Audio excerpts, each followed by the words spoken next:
Iremos ter mais uma aula de inglês com o título de O que você lê, alright? Então, vamos lá. Nós temos como objetivo identificar diferentes gêneros textuais em inglês, associar propósitos de leitura com o gênero textual, reconhecer a importância do conhecimento prévio para a leitura e também usar estratégias de leitura para obter informações nos textos. Tudo bem? Então, vamos lá.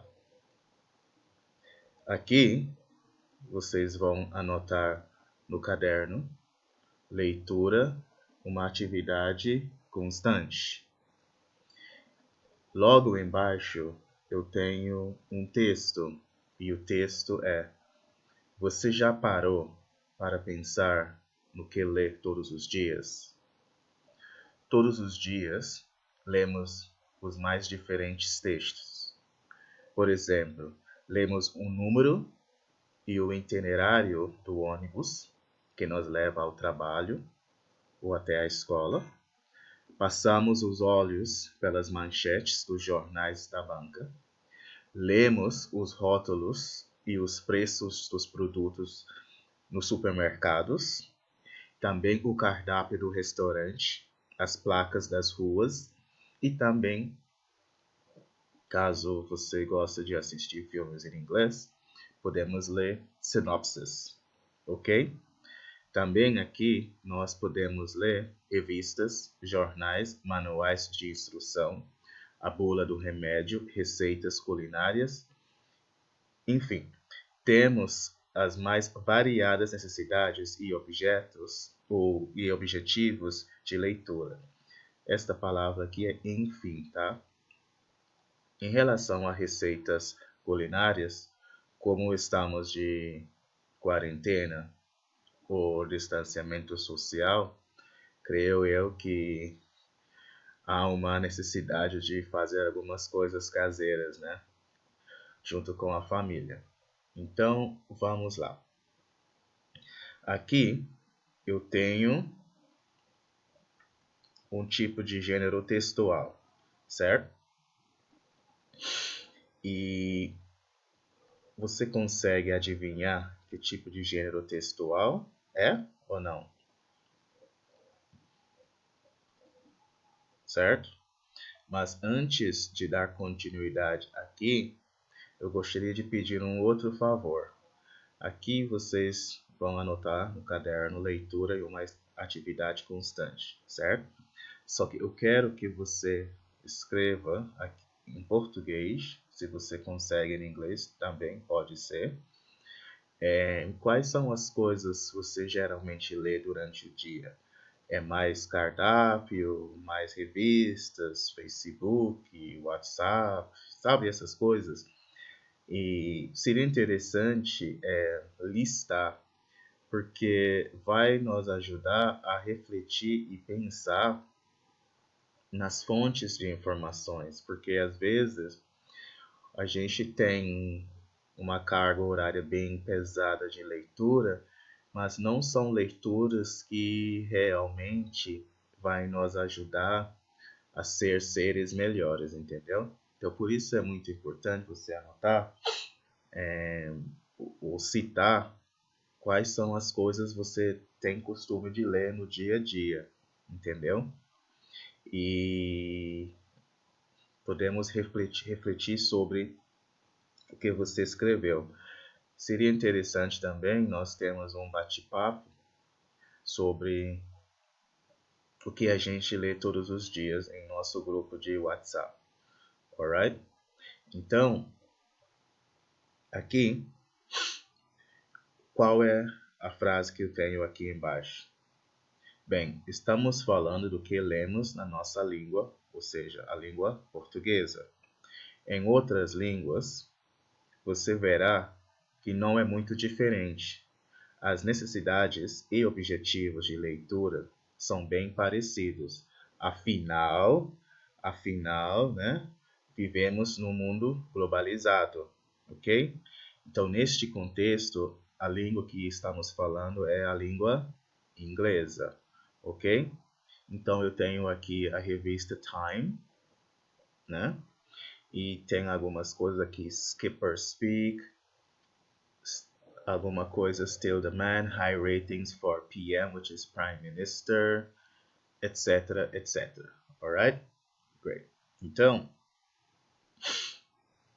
aqui vocês vão tentar escrever em português.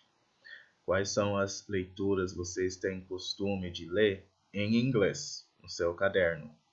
Há várias leituras, né? Dependendo da sua realidade, o nível de inglês. Por exemplo, nós temos Penguin Readers, né? E a gente chama de Abridged. Nós temos Abridged Reading e Unabridged Reading.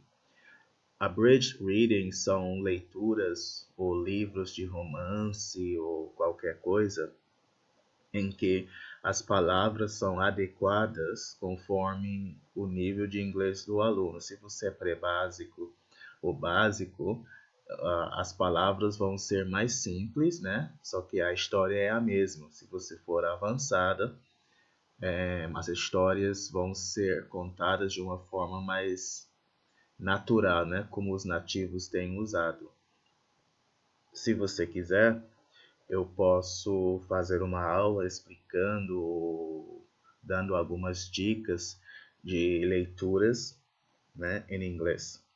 Seria muito interessante para vocês, como vocês são alunos nota 10 e vão querer tirar notas ou a nota máxima nas provas de vocês e também usar no seu contexto atual ou futuro, né? Então, temos que ter um vocabulário bem rico, né, da língua inglesa.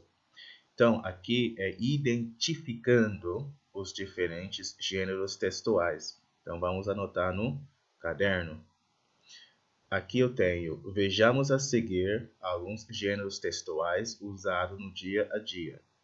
Apesar de estarem em inglês, tenho certeza de que você não terá dificuldades para identificá-los, pois são bem semelhantes aos mesmos gêneros em português. Então, vamos conferir então. Então, já foi anotado, identificando os gêneros textuais, os diferentes gêneros textuais no caderno. Beleza, então vamos conferir. O texto 1 está escrito assim: Maya's Pizzas, 4926 Cordell Avenue, Bethesda, MD 20814 301 718 6427. E-mail, aí vai uma coisa aqui. Então, nós temos apóstrofe S. Aqui, ó, Maya's Pizza. O que é apóstrofe S? Ou seja, pós. Pizzas de quem? Da Maia. Ou a pizzaria da Maia. Então, apóstrofe S aqui é pós. Em português, neste caso, é da, né? Pizzaria da Maia. E aqui, MD é Maryland. No Brasil, SP é São Paulo, certo? AM é Amazonas. E aqui, MD é Maryland. É um estado nos Estados Unidos. Aqui nós temos a cidade, estado, e aqui é o CEP. CEP em inglês é Zip Code, Zip. Z-E-P C-O-D-E, ou Postal Code. E aqui é o Area Code 301, em São Paulo é 11, né? E 11, 12, 13, dependendo do município, mais o número. E-mail, aí temos o e-mail aqui. O texto 2 é Aries, March 21st to April 19th. The sign of the ram, aqui é ram, ram, is traditionally adventurous, courageous, enthusiastic, and confident. Fi, confident. Então, o que temos aqui? Temos algumas palavras cognates, né? Traditionally, adventurous, courageous, enthusiastic e confident, certo? Então, vamos continuar o texto 2. Taurus, quem nasceu entre April 20th to May 20th. The sign of the bull is traditionally patient, reliable, warm-hearted, and persistent. Ok? Então, this is the bull. Moo, the bull. And this is the ram. Meh. Ok? Gemini or Gemini, May 21st to June 21st. The sign of the twins, Gêmeos, right? Sign of the twins is traditionally adaptable, communicative, witty, intellectual, and eloquent. Ok? Também temos algumas palavras cognates aqui. Texto 3. London Weather Forecast. Weather, será que é tempo ou é clima? Aí vocês podem escrever no caderno as palavras, né? Que infelizmente está atrapalhando a interpretação do texto 3 ou qualquer um dos textos e procurar no Google ou no dicionário o significado no contexto. Então, weather forecast, Saturday 25th, okay, of September. Nós temos mostly sunny, high, low, 16 degrees Celsius, 60 degrees Fahrenheit. Então, no Brasil, nós temos costume de falar 16 graus Celsius. Mas nos Estados Unidos a gente fala 60 graus Fahrenheit. Low, que é o mínimo, né? 7 degrees Celsius ou 44 degrees Fahrenheit. Texto 4. Engineer Offshore Major Oil and Gas Operating Company. Então, CEO é empresa, company. Offshore, Major Oil and Gas Operating Company. Então, offshore neste contexto é o quê? Nós temos Petrobras, por exemplo, e quando eles vão construir uma plataforma lá no meio do mar ou no oceano para tirar petróleo, isso se chama offshore, certo? E quando é feito, deixa eu voltar, e quando é feito aqui na terra mesmo no Brasil, a gente chama de onshore, tudo bem? Então, our client, a major integrated oil and gas operating company, seeks a structural engineer with 10 to 15 years experience in offshore concrete and or steel structures, analyst and design to provide technical support and expertise for offshore projects, including fixed platform, steel and or concrete GBS, decks and floating structures topsides. Floating, F-L-O-A-T-I-N-G. Now, what are the requirements? Background requirements, os requisitos. You must have a bachelor's degree, a BS degree in civil or structural engineering, a master's or PhD in civil or structural engineering is preferred. Mestrado, graduação. Nos Estados Unidos, quando é graduação, a gente fala undergraduate degree. Na Inglaterra, você fala graduate degree. Quando é pós-graduação, nos Estados Unidos, a gente fala de grad school or graduate studies, e na Inglaterra a gente chama de post-graduação.